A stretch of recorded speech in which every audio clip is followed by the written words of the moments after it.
Bonjour, nous sommes le jeudi 7 mars 2024 et aujourd'hui je vais vous parler de voitures électriques et en particulier la BYD Seagull qui est à 11 000 euros en Chine et arriverait chez nous dans les 20 000, voire moins. Découverte de la voiture électrique à 11 000 euros de BYD, la révolution à petit prix. Le marché automobile mondial est en pleine effervescence avec l'arrivée des constructeurs chinois, qui semblent avoir trouvé la formule magique pour proposer des véhicules électriques à des prix défiant toute concurrence, sans pour autant rogner sur la qualité ou la marge bénéficiaire. Ça, heureusement, autrement ça se vendrait pas trop. Quoique ça pourrait se vendre, mais c'est bien qu'ils font un bon compromis, qu'il reste de qualité.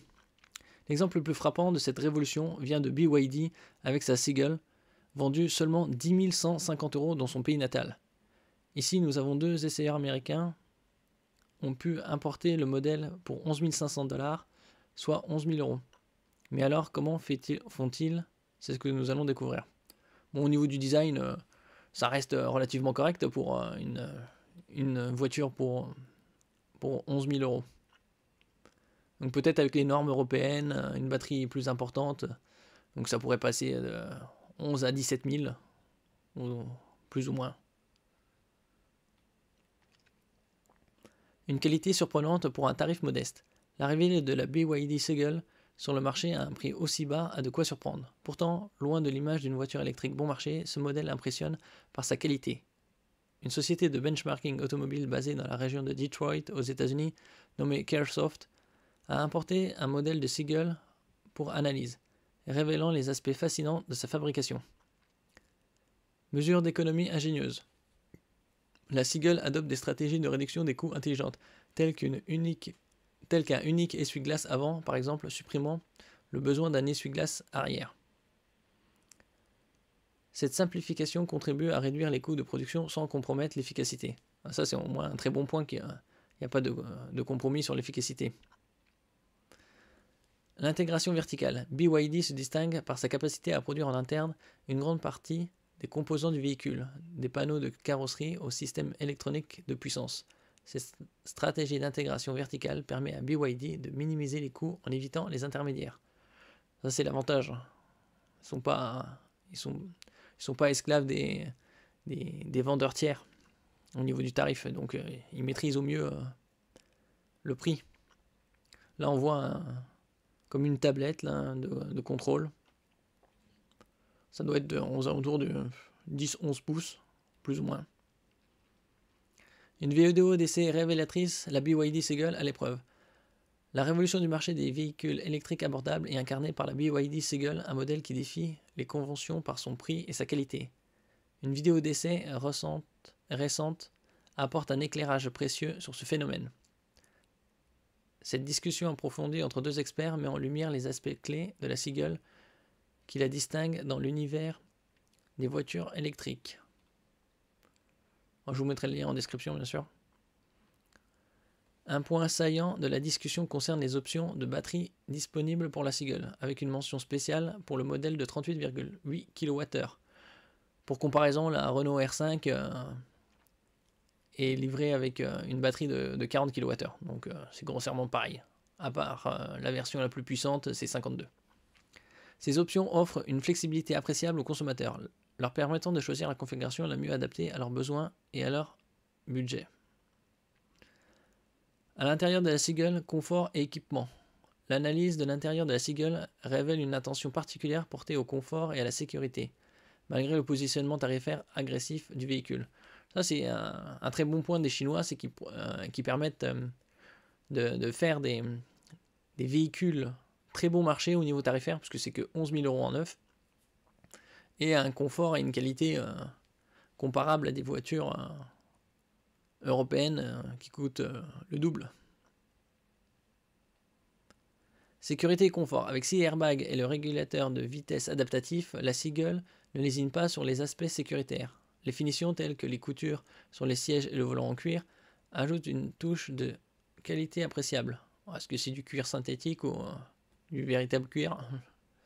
Bien que certaines économies aient été réalisées, comme l'absence de compartiment de rangement dans la console centrale et une doublure de toit de moindre qualité, l'ensemble reste impressionnant.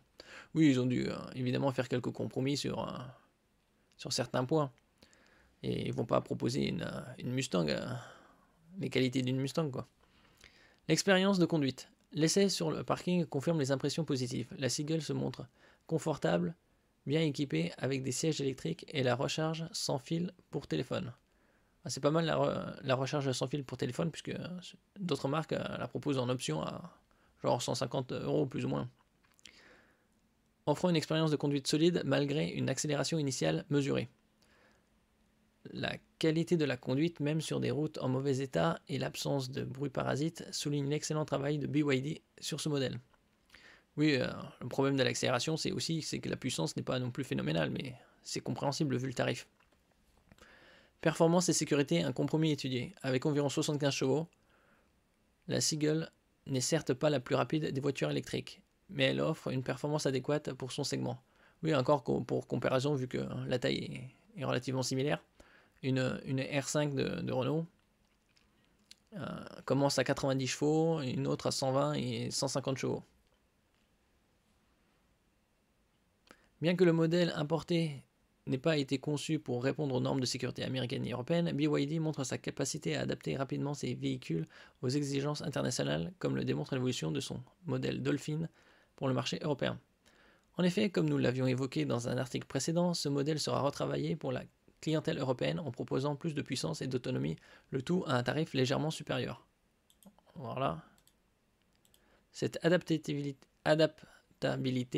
souligne l'engagement de BYD envers la sécurité et la performance, prouvant que les véhicules électriques chinois peuvent rivaliser sur tous les fronts avec les marques établies. Oui, il y a pas mal de marques chinoises qui ont vu le jour avec justement le véhicule électrique. Donc, ils sont à fond dedans.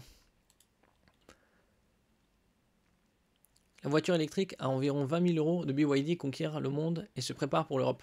Donc là, on passe du simple au double, mais avec la taxe européenne sur les voitures chinoises, parce que les voitures étrangères à l'Europe, ça va douiller un peu plus, mais quoique, moi je pense que BYD a des usines, ou il va avoir des usines en Europe pour contrer justement ce problème. Et donc avec le bonus écologique, 20 000 moins 4 000, ça fera 16 000, on verra. En tout cas, déjà moins de 20 000 €, c'est une très bonne chose. Alors ici, on voit disponible en deux versions, l'une équipée avec une batterie de 30,08 kWh, offrant une autonomie d'environ 305 km, selon le cycle CLTC, c'est différent du WLTP, et une batterie 38,88 kWh permettant de parcourir 405 km. La Seagull a su séduire par sa polyvalence et sa performance. Une autonomie WLTP équivalente serait d'environ 300 km. Ouais, c'est différent. Avec une capable d'aller jusqu'à 135 km/h.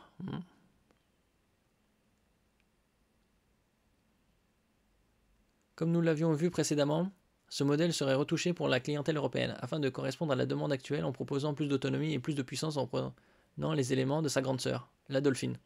L'autonomie serait donc d'un peu plus de 400 km homologuée en cycle WLTP, ce qui est bon, mais en réalité WLTP c'est juste un indice, donc il faut retirer à peu près 15%, donc elle serait aux alentours de 320-340 en autonomie réelle. Avec ces modifications, le tarif devrait se situer entre 20 000 et 25 000 €. Bon, j'espère pas, parce que c'est un peu élevé. Ce serait pas trop différent de la Renault R5. Quoique, si c'est 20-25 000 au maximum, moins 4 000 de bonus écologique et elle est construite en Europe, bon, ça ferait 21 000. Donc, elle est déjà disponible, rebaptisée Dolphin Mini en Amérique du Sud. Elle est disponible en Uruguay et au Brésil. Pour 21 990 $, environ 20 500 €, ou 23 090 $, 22 500 €. Autonomie 300 à 380, selon SICK NEDC. Bon, c'est encore un autre. Le Brésil, le Dolphin Mini est à 99 800 $, c'est-à-dire 19 500 € pour la petite batterie, et 2 000 € de plus pour le plus grande. Bon, ça va, 21 500 € chez eux. Si on peut l'avoir à moins de 20 000 avec la batterie permettant de parcourir 400 km en WLTP, ce serait plus avantageux que la Renault 5.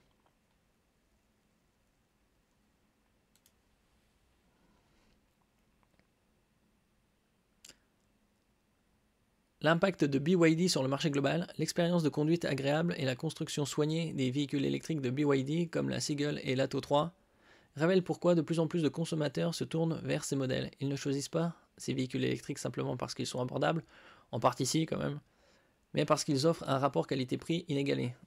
C'est surtout un rapport qualité-prix qui est le plus important là-dedans.